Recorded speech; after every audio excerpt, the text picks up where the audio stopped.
दोस्तों, आज जो मैं कहानी लेकर आया हूँ उस कहानी का नाम है पिंकी के मम्मी पापा।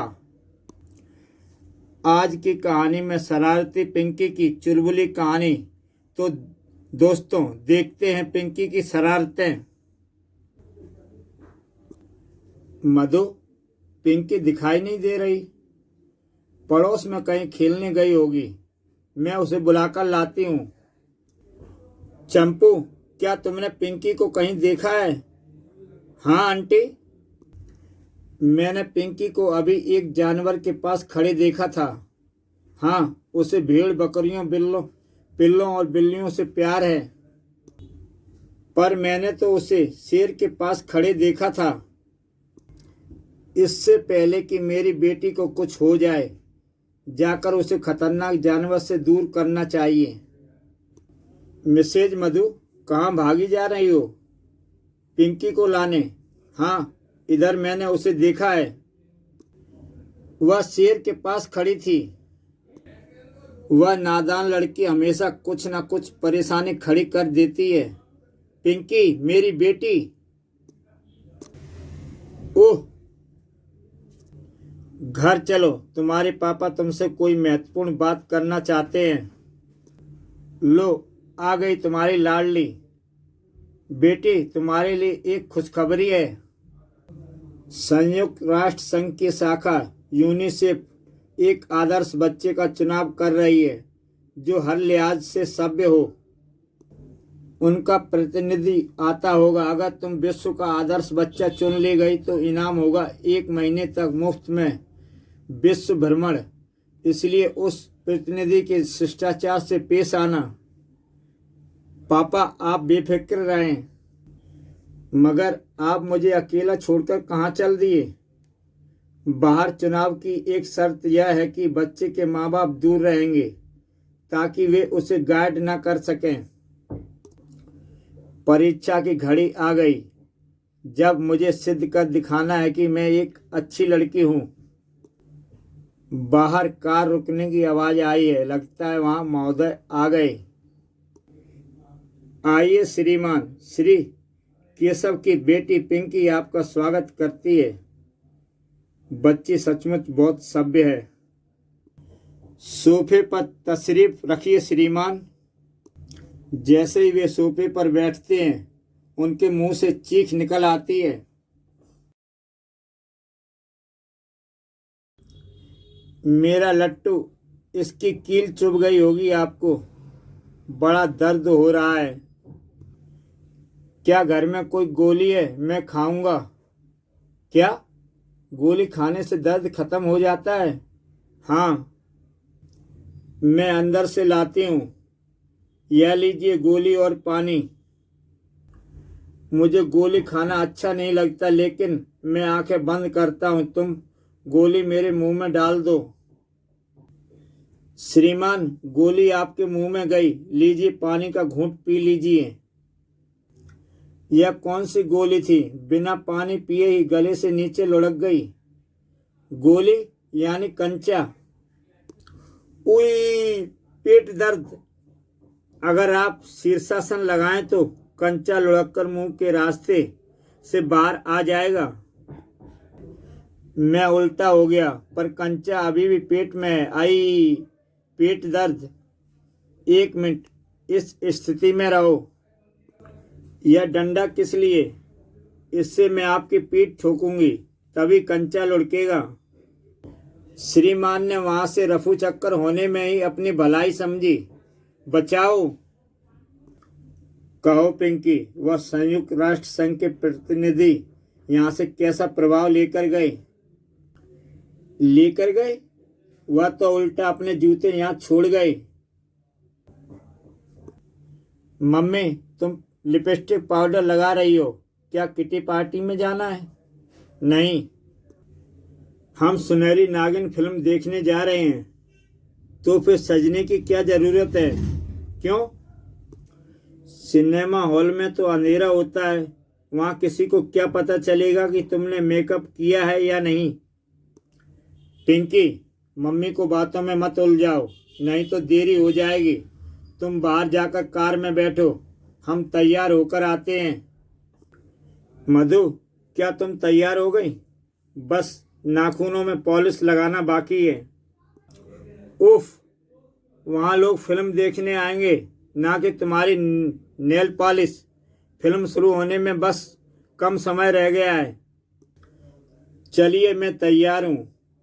शुक्र है, एक हफ्ता पहले लाइन में लगकर मुझे इस फिल्म की एडवांस सीट बुक करानी पड़ी थी। ओह, क्या हुआ? शो के टिकट जेब में नहीं है। अब क्या होगा? याद आया, जिस दिन मैंने शो की सीटें बुक कराई थी उस दिन नीला कोट पहना था। शायद टिकटें उसी की जेब में होंगी। नीला कोट? मेरा नीला कोट कहाँ गया? मैंने आज सवेरे उसे प्रेस करने के लिए धोबी को दे दिया है। वक्त बहुत कम है, धोबी के पास जाना चाहिए। रामू, मेरा नीला कोट? बाबूजी, वही इस्त्री कर रहा हूँ, अभी आधा हुआ है। थोड़ी देर बाद आकर ले जाइएगा। हाँ, वे इसी जेब में पड़े हैं। रामू, अब तुम इत्मीनान से कोट प्रेस कर सकते हो। टिकट मिल गई? जल्दी चलो, फिल्म शुरू होने वाली है। अभी सिर्फ इंडियन न्यूज रिव्यू चल रही होगी। फीचर फिल्म शुरू होने तक हम पहुंच जाएंगे।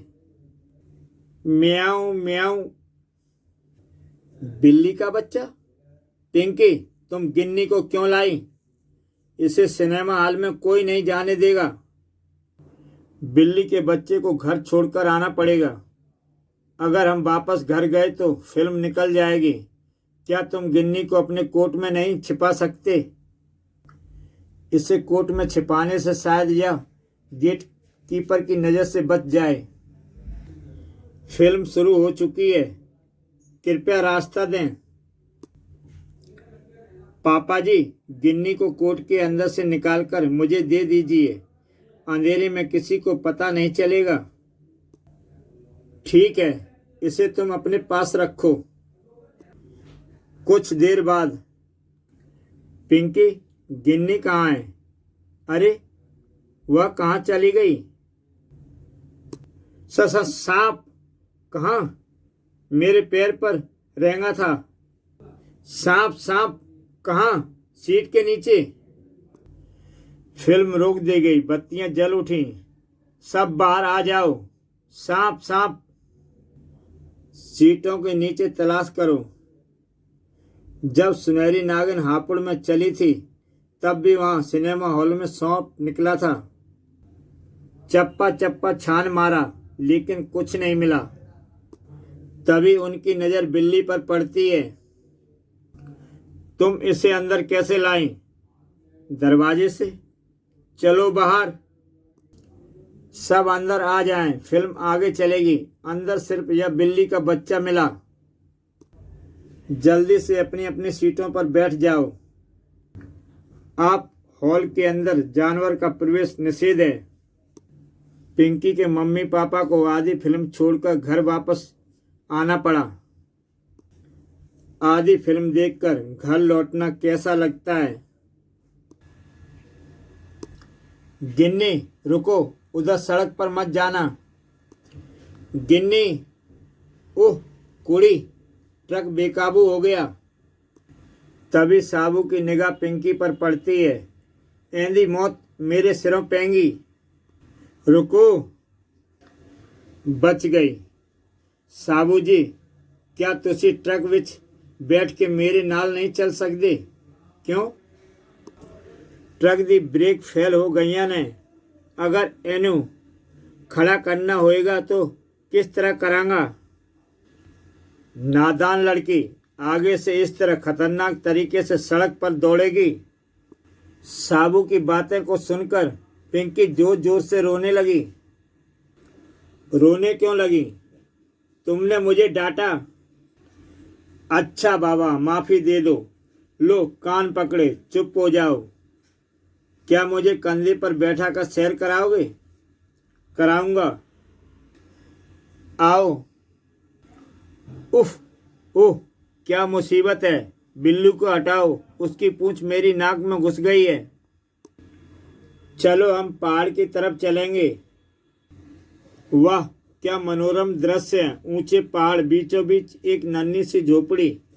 कविता करने को दिल करता है। मैंने मुसीबत ले ली। तुम बोलना कब बंद करती हो? जब मैं सोती हूँ। दोनों उस झोपड़ी के पास पहुंचते हैं। अम्मा, भूख लगी है, कुछ खाने को मिलेगा? ठहरो, मैं अंदर से तुम्हारे लिए रोटी और साग लाती हूँ। यह पहाड़ कितना ऊंचा है। तभी पहाड़ से एक बड़ा पत्थर लुढ़कता हुआ दिखाई देता है।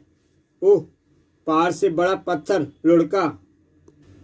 वह झोपड़ी पर गिरेगा। बूढ़ी अम्मा अंदर है, दबकर वह मर जाएगी। आह, मैं इसे थामने में कामयाब रहा। अम्मा, बाहर आओ। जरा सब्र करो, रोटियां थाली में रख दी हैं, बस साग कटोरी में डालकर लाती हूँ। लो, खाओ। अम्मा, मैं इसे भारी पत्थर को ज्यादा देर तक नहीं थाम सकता। जैसे ही अम्मा झोपड़ी से बाहर निकलती है, साबू के हाथ से पत्थर छूट जाता है और झोपड़ी पर जा गिरता है। तुमने मेरी जान बचाई बेटा। मेरा आशीर्वाद तुम्हारे साथ रहेगा। मानना पड़ेगा कि तुम आश्चर्यजनक काम कर लेते हो। चलो वापस चलें। लो, तुम्हारा घर आ गया। साबू, तुम बड़े बड़े काम करने में समर्थ हो। मेरी यह डोर उलझ गई है, इसे सुलझा कर चरखी पर चढ़ा दो।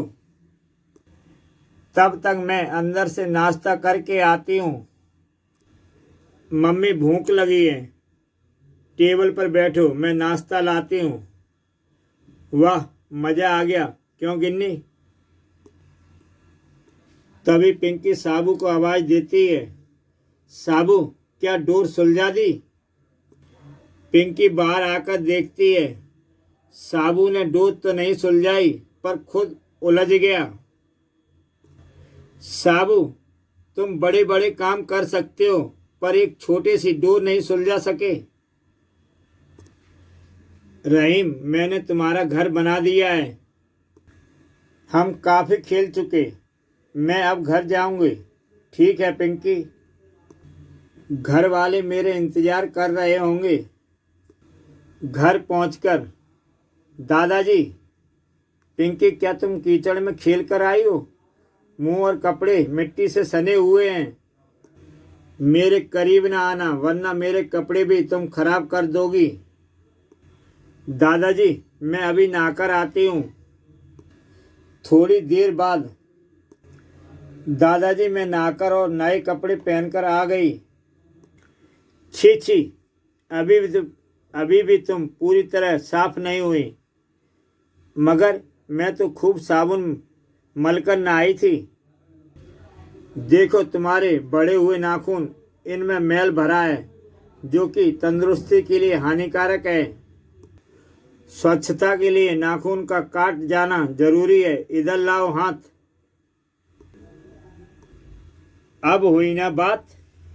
दादाजी, किसी के भी बड़े हुए नाखून खराब होते हैं? बिल्कुल।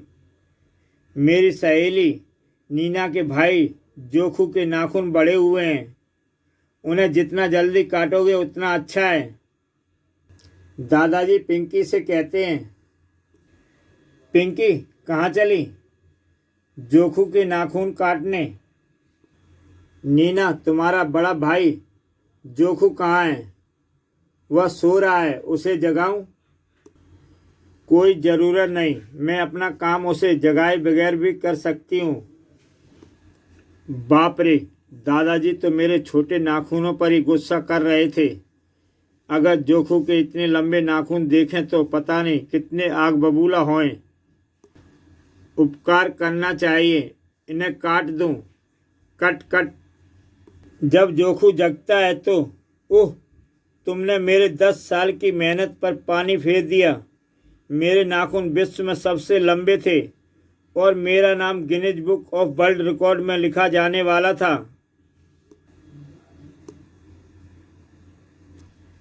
क्या फंसा?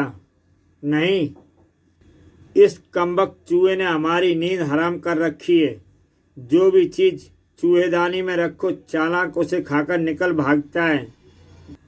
पिछले 2 महीने में वह 1.5 किलो पनीर, 4 ब्रेड, 15 बिस्कुट और 8 पेस्ट्रियां खा चुकी है। ये सारी चीज़ें तुम उसे पकड़ने के लिए चूहेदानी में लगाते रहे। यह जंग चूहे और मेरे यानी झपट के बीच है। इस बार मैं समोसा लगाता हूँ। चूहेदानी को ब्रेड के नीचे रख देता हूँ। सॉरी दोस्तों, बेड के नीचे। अब हम दूसरे कमरे में छिपकर देखते हैं कि चूहा कब आता है। मिसेज साइलेंट करती है। उस कमरे से कुछ आहटें सुनाई दी हैं। वह तो मेरी टेनिस की गेंद है।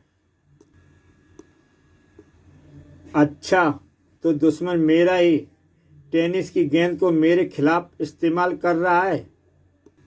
मैं इस गेंद को अपने काबू में करता हूँ। अब देखता हूँ वह बचकर कहाँ जाता है। इस बार मैंने इसमें केक रखा है। फटाक, फंस गया। दुश्मन हमारे काबू में है। अब कहाँ गई तुम्हारी सारी चालाकी? आखिर हमने भी कच्ची गोलियां नहीं खेली। जाकर इसे दूर वीरान जगह में छोड़ आओ, कहीं दोबारा लौटकर यहीं ना आ जाए। उफ, भागते भागते दम निकल गया। पिंकी, क्या बात है? पिछले कई घंटों से नंदू चौके और छक्के लगा रहा है। यह पकड़ने के लिए मैं कभी इधर भागती हूँ तो कभी उधर। गेंद मुझे दो, मैं तुम्हें बताता हूँ कि उसे कैसे आउट करते हैं। अजी, मैंने कहा पहले जाकर चूहे को शहर के बाहर छोड़ आओ। बस एक गेंद फेंक कर जाता हूँ, दूसरी गेंद की तो जरूरत ही नहीं पड़ेगी। यह गई मेरी गुगली। सट्टाक, गेंद जाकर पिंजरे पर जा गिरती है। फटाक, चूहा पिंजरे में से उछलकर बाहर आ जाता है और वापस झपट जी के घर की ओर दौड़ता है। कल्याणी, चूहा निकल गया। वह हमारे घर की तरफ भाग रहा है। दरवाजा बंद कर लो जल्दी। कल्याणी के दरवाजा बंद करने से पहले ही चूहा अंदर आ जाता है। कल्याणी, मुझे अंदर आने दो। कहाँ गया वह कमबख्त? अंदर कहीं जा छिपा है। सारी मेहनत बेकार गई। स्कूल की क्लास में इससे बुरी चीज़ है। इससे लड़ाई झगड़े होते हैं। प्यार अच्छी चीज़ है, इसे दुश्मन भी दोस्त बन जाते हैं। गौतम बुद्ध, ईसा मसीह और दूसरे महापुरुषों ने प्यार का उपदेश दिया है। जहाँ प्यार है वहाँ लड़ाई नहीं होगी। आज का सबक यही है। छुट्टी हो गई। मम्मी, मुझे भूख लगी है। पिंकी, तुम स्कूल से आ गई। तुम्हारे कमरे में मैंने समोसे रखे हैं, जाओ खा लो। समोसे? वाह। जैसे ही पिंकी कमरे में पहुंचती है और वहां का दृश्य देखकर, मम्मी, समोसे बंदर खा गया। खिड़की खुली रह गई होगी। कोई बात नहीं, मैं तुम्हारे खाने के लिए कुछ और बना देती हूँ। रहने दो मम्मी, मैं नानी के यहाँ जाती हूँ, वहाँ मेरे खाने के लिए ज़रूर कुछ रखा होगा। आज मंगलवार है, नानी आज के दिन खीर बनाती है। नानी के घर पहुँचकर, नानी, आओ पिंकी, मैंने तुम्हारे लिए खीर रखी है, लो खाओ। नानी, तुम कितनी अच्छी हो। नाना जी दिखाई नहीं दे रहे, वह बाजार गए हैं। तभी नाना जी का आना होता है। पिंकी, लो, वह आ गए। देखो, मैं तुम्हारे लिए अंगूर लाया हूँ, लो खाओ। तुम्हारी दखलंदाजी की आदत नहीं गई। अभी वह मुझसे खीर खा रही थी, बीच में तुम अंगूर लेकर आ टपके। अजय, तुम अपनी बासी खीर परे हटाओ, इससे बच्ची का पेट खराब हो जाएगा। क्या कहा?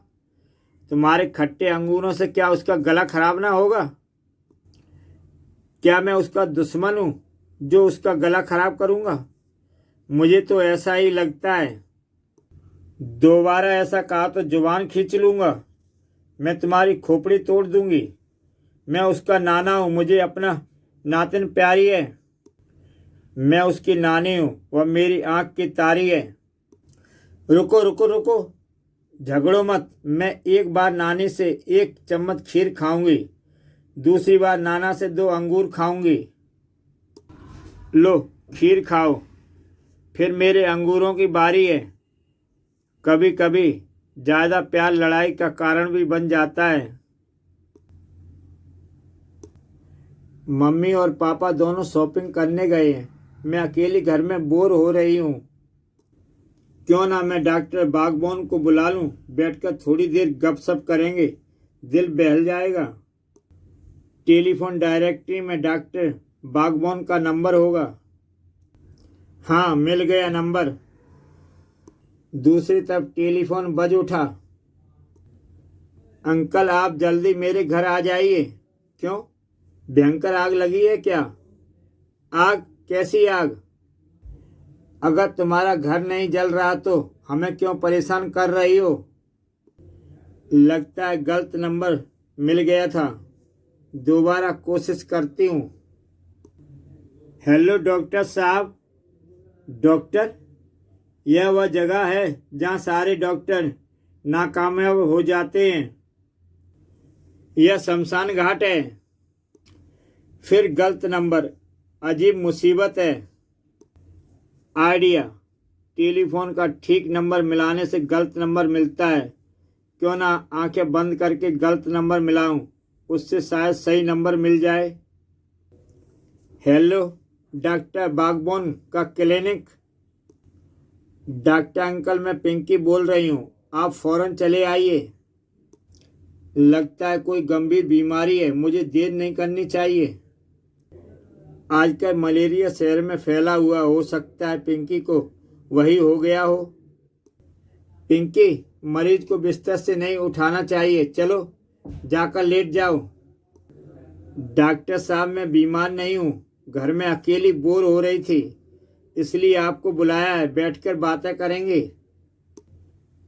अब मैं आ ही गया हूँ तो क्यों ना इस शैतान लड़की को जबरदस्ती बीमार करार दे दिया जाए। अपनी फीस बनेगी और लड़की को सबक मिलेगा कि किसी का समय बर्बाद नहीं करना चाहिए। लेकिन मुझे तो तुम बीमार लग रही हो, जरा जीभ निकालना। उफ ओ, मेरा मतलब जांच करने के लिए जीभ देखना जरूरी है। लीजिए, पूरी जीभ बाहर निकाल लो। पूरी जीभ बाहर कैसे निकाल सकती हूँ? वह दूसरी तरफ से गले में चिपकी है। अच्छा, मुझे जांच करने दो, लंबी सांस लो। तुम्हारा दिल इंजन की तरह धड़क रहा है। डाइटिंग करनी होगी, दिन में सिर्फ 2 पापड़ खाना। खाना खाने के बाद या पहले? यह लड़की है या छिपकली? डॉक्टर अंकल, मैं तो भली चंगी हूँ। हाँ, हमारे घर में एक मरीज है, आप उसे देख सकते हैं। अच्छा, कहाँ है वह? आइए मेरे साथ। चिड़िया के बच्चों को कोई टॉनिक दीजिए जिससे वे जल्दी बड़े हो जाएं। मैं इंसानों का डॉक्टर हूँ, जानवरों का नहीं। चलता हूँ। जल्दी में जैसे ही वो उठते हैं, उनका सर टकरा जाता है, धड़ाक। अब मैं इस घर में आने की गलती दोबारा नहीं करूँगा। झपट जी, हे भगवान, इस मुसीबत को कह दो मैं घर में नहीं हूँ। आंटी, अंकल कहाँ हैं? वह घर पर नहीं है। लेकिन थोड़ी देर पहले तो मैंने उनकी आवाज़ सुनी थी। हो सकता है वे किसी दूसरे कमरे में हो। पिंकी कमरे में उन्हें तलाशती है। अंकल झपट जी, वे यहाँ भी नहीं है, शायद मुझे ही भ्रम हुआ था। ठीक है, मैं चलती हूँ, जाओ भी। तभी झपट जी अलमारी से बाहर निकल आते हैं। बाप रे, ये आवाज़, ये किसकी आवाज़ है? झपट अंकल, आप कहाँ थे? अलमारी में छिपा हुआ था। फिर बाहर क्यों निकल आए? अलमारी के भीतर खटमलों ने जीना दुभर कर दिया। निसंदेह ये खटमल भयानक जीव होते हैं। अब मत छुपना अलमारी में। तुमसे बचने के लिए यही तो अलमारी में छुपा था, वरना वहां छुपने की क्या जरूरत थी। अच्छा मैं चलता हूँ। लेकिन आप मुझसे बचना क्यों चाहते हैं? मैं तो आपसे एक गणित का सवाल पूछने आई थी। गणित? हाँ, वह स्कूल में मेरा प्रिय विषय था। गणित में मेरे हमेशा से 100% अंक आते थे। मैथ्स का टीचर मुझे जीनियस मानता था, क्योंकि वे बड़े बड़े चक्रवृद्धि ब्याज के सवाल मैं चुटकियों में निकाल देता था। पिंकी, तुम अपना प्रश्न कहो, मैं हल निकाल देता हूँ। व्यापारी ने व्यापार के लिए 10,000 रुपये देने हैं। पहली बार का को 2 रुपये 2,000 दिए, फिर रुपये 1,500, फिर 1,750। ठहरो, मैं थोड़ा कंफ्यूज हो रहा हूँ। हाँ, अब बोलो, मैं लिखता जाऊंगा। पिंकी झपट जी को सवाल बताती जाती है। झपट जी सवाल में लग जाते हैं। जवाब हाजिर है। व्यापारी खान है। व्यापारी काका 1,500 रुपये अभी और देना है। तो निकालिए 1,500 रुपया। आपने मेरे 10 रुपये देने थे। आपने उसी तरकीब से पैसे लौटाए जिस तरह खान ने काको दिए थे। मैं हिसाब लगा नहीं पा रही थी कि मेरा बाकी आपकी तरफ कुछ निकलता है या नहीं, इसलिए मैंने आपसे हिसाब करवाया। मगर तुम्हारा गणित का प्रश्न तो हजारों रुपयों का था। मैंने हजारों को इकाइयों में बदल दिया। आए, काश मैं पिंकी के सवाल का जवाब ना देता। इसी के साथ दोस्तों ये कहानी समाप्त होती है। तो दोस्तों ऐसी ही बेहतरीन कहानियाँ देखने के लिए मेरा YouTube चैनल सब्सक्राइब करें और देखें एक से बढ़कर एक बेहतरीन कहानियाँ। तो दोस्तों कल फिर मिलता हूँ एक नई कहानी के साथ।